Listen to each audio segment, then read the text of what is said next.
તો Ahmedabad international flower શોએ આ વર્ષે ફરી એકવાર ઇતિહાસ રચીને સતત ત્રીજી વખત ગિનિસ વર્લ્ડ રેકોર્ડમાં સ્થાન મેળવ્યું છે। આ વખતે અમદાવાદે 2 નવા વર્લ્ડ રેકોર્ડ સ્થાપિત કર્યા છે।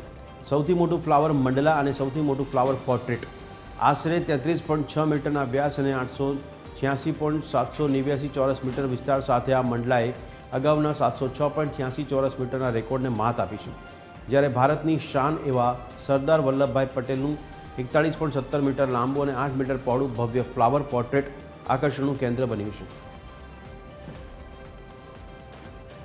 આ વખતે સૌથી બિગેસ્ટ વિશ્વનું ફ્લાવર પોર્ટ્રેટ સરદાર વલ્લભભાઈ પટેલ સાહેબનું આપણે અહીંયા કર્યું છે, જેનું કુલ લંબાઈ 41.17 મીટર અને એનું ઉચ્ચતા 8 મીટરનું અને કુલ વિસ્તાર 329 ચોરસ મીટરનું નોંધાયો છે।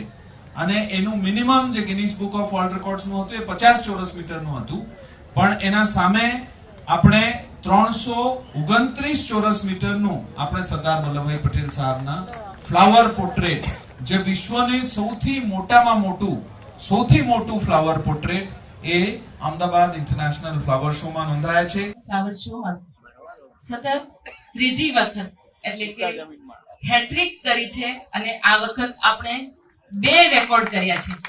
ગિનિસ વર્લ્ડ બુકમાં 2 રેકોર્ડ કર્યા છે। જેમ કમિશનરશ્રીએ વાત કરી તો એ તમામ શ્રેય અમદાવાદ મ્યુનિસિપલ કોર્પોરેશન, તમામ પદાધિકારી અને સાથે નગરજનોને અને સૌ પત્રકાર મિત્રોને જાય છે। એના માટે હું સૌને ખૂબ અભિનંદન પાઠવું છું।